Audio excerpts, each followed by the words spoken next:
Hey there, good morning. Welcome to our Facebook Live discussion here on the WMAR2 News Facebook page. I'm Megan Knight with Good Morning Maryland, and today we're talking about a very appropriate topic.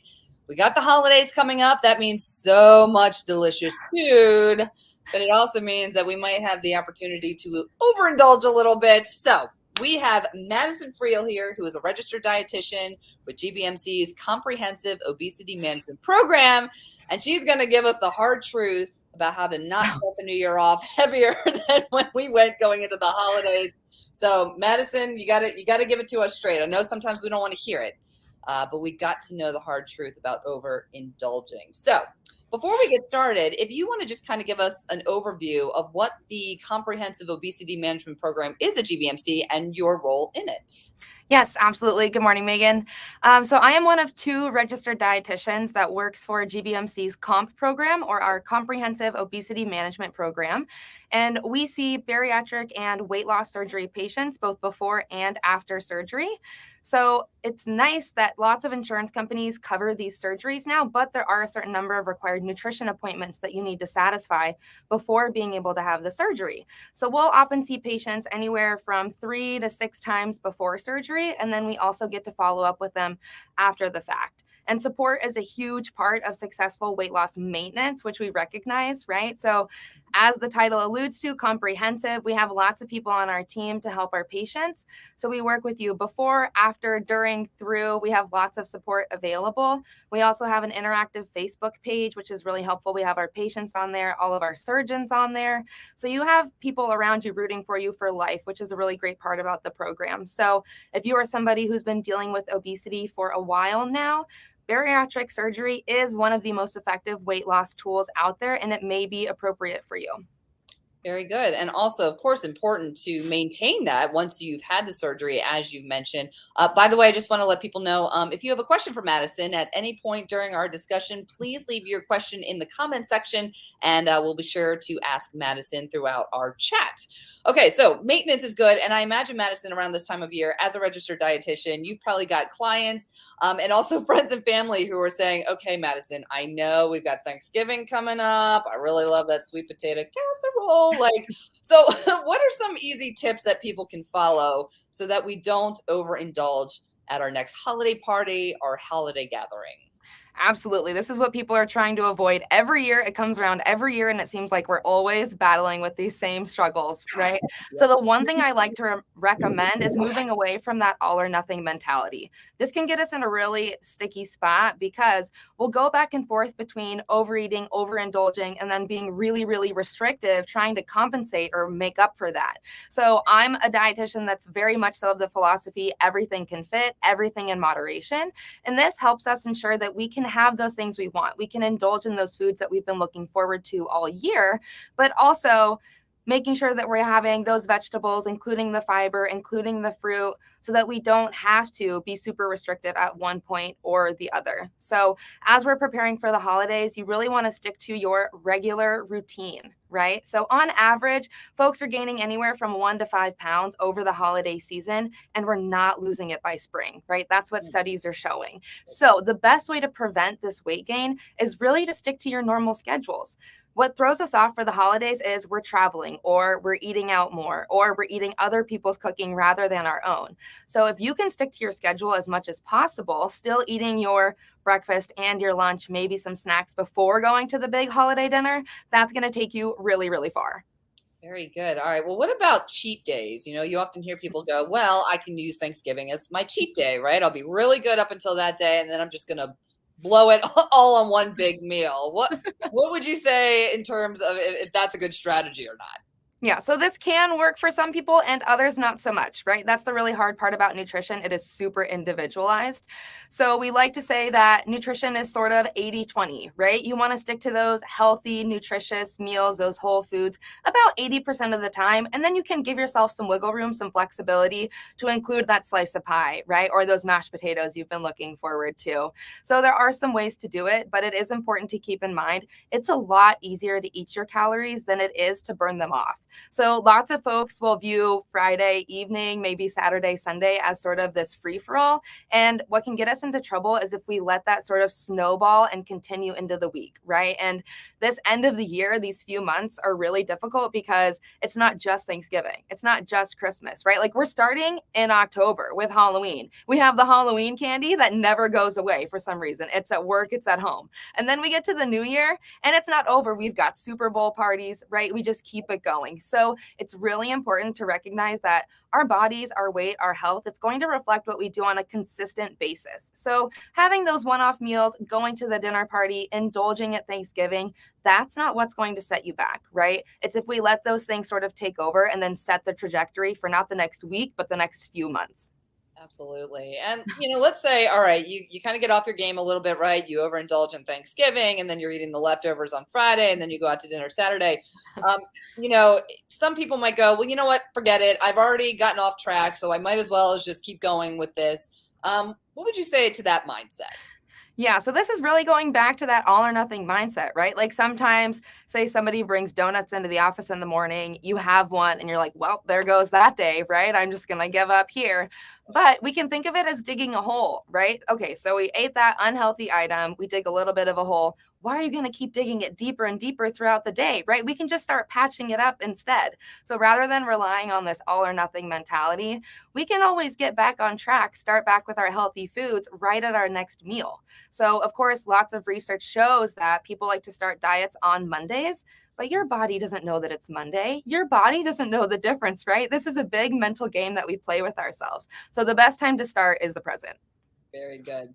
All right. So for, those of us going to a family's house on Thanksgiving, of course, like you mentioned, you're eating other people's foods that they're cooking, not controlling how much, fat and sugar and all that stuff is going into it. So, is there something I can do if I know there's a really unhealthy recipe, but I really kind of want to eat it? Is portion control at play here? How do I keep from filling up my plate so it's about that high off of my plate?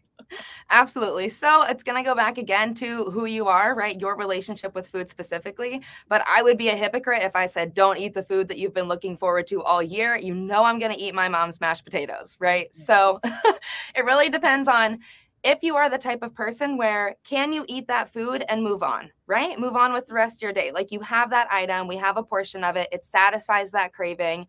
And then we're filling up the rest of our plate with our fruits and veg, some lean proteins, things like that.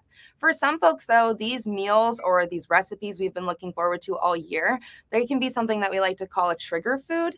And that means it just triggers those unhealthy habits and causes us to snowball. So whenever I'm talking to patients about items like this, if you can have that piece of pie and move on, go for it, right? Satisfy that craving. But if you can recognize that maybe I don't have a healthy enough relationship with this food or with this item to be able to move past that, then maybe we stay away from it for right now and we pick something else to put on our plate.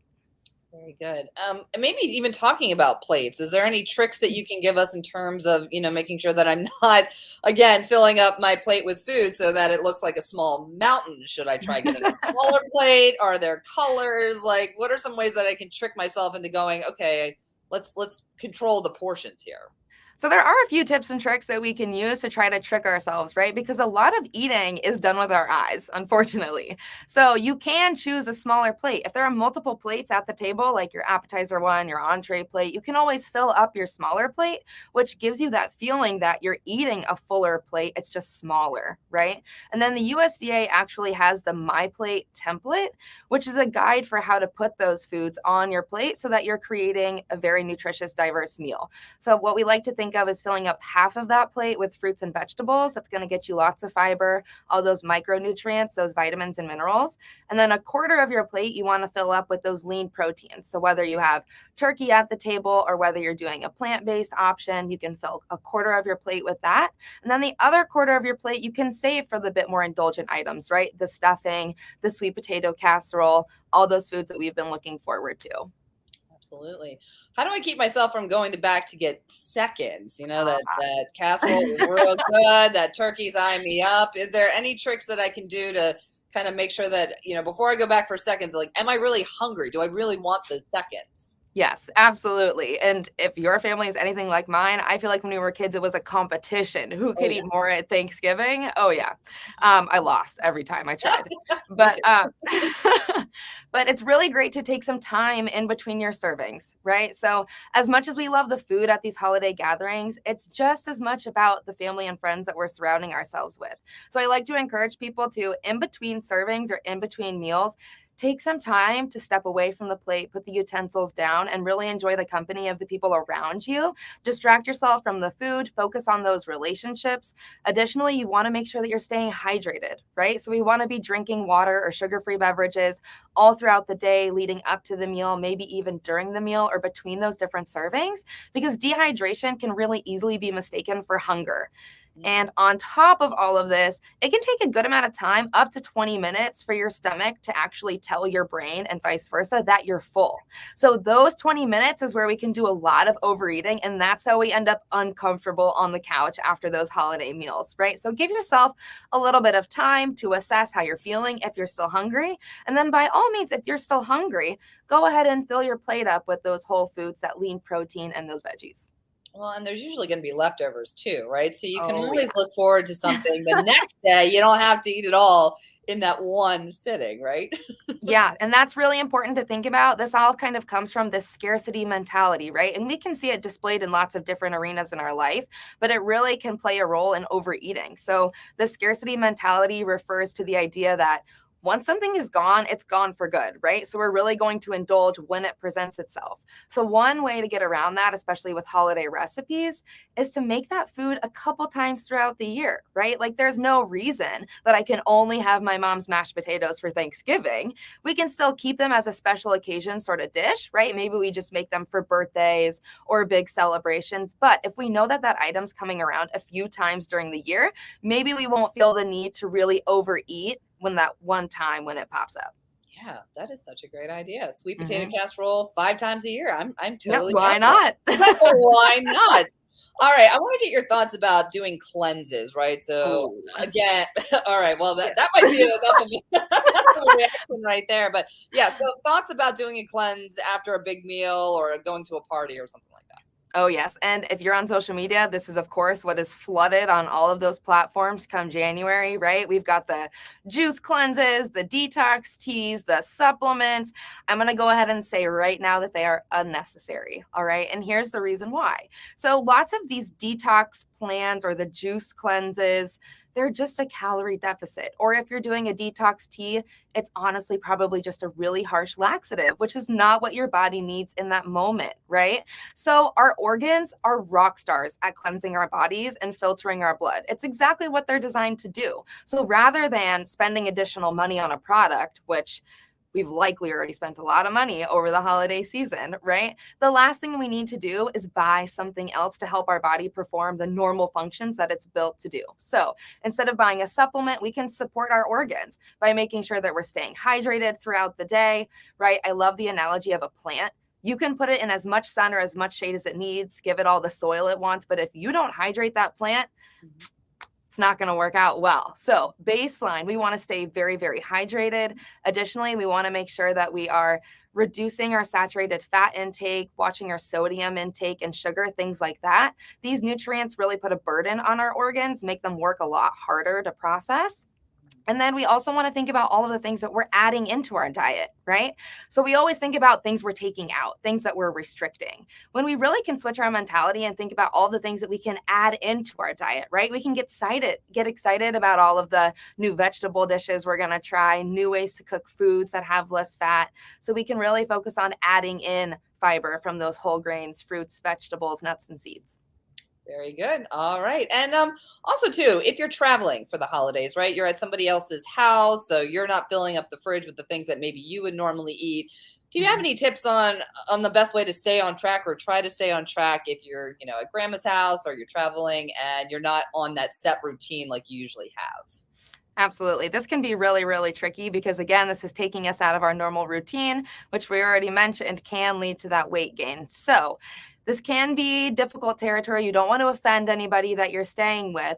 But what I like to do is offer to go grocery shopping with them, right? Offer to help prepare the meals that maybe they're preparing for the rest of the folks that are staying with them. That way you can add your input, but you can also support them and help them with those daily tasks. And you can make sure that foods that you want to eat, foods that you know will fuel your body, will be available to you while you're staying there. Very good. All right. This has been a ton of great information, Madison. Is there anything else that you would like to share with our viewers as we are about to go full throttle into the holiday season? Oh, I will say, you know what?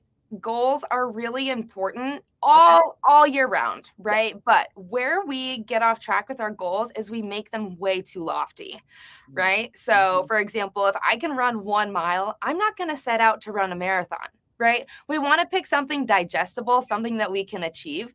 So I want to pick maybe a 5K, right? So maybe I want to run 3 miles. But this translates exactly to our diets and our eating patterns as well. And whenever I'm working with patients, we like to think of SMART goals. It's an acronym that we use. So you want to create goals that are specific, measurable, achievable, realistic, and possibly time sensitive. That one can be really important. So if you are not achieving your goals, it's likely not a problem with you, right? Or your willpower or your motivation. It's likely a problem with that goal. So just keep that in mind when we are trying to navigate all of these holiday meals.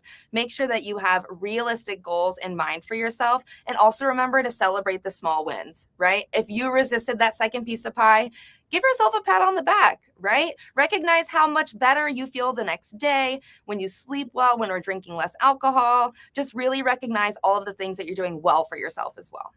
That is some great advice. Well, I don't know about our viewers, Madison, but I'm going to be thinking of you in the back of my head when I'm going to go for that second piece of pie on Thanksgiving.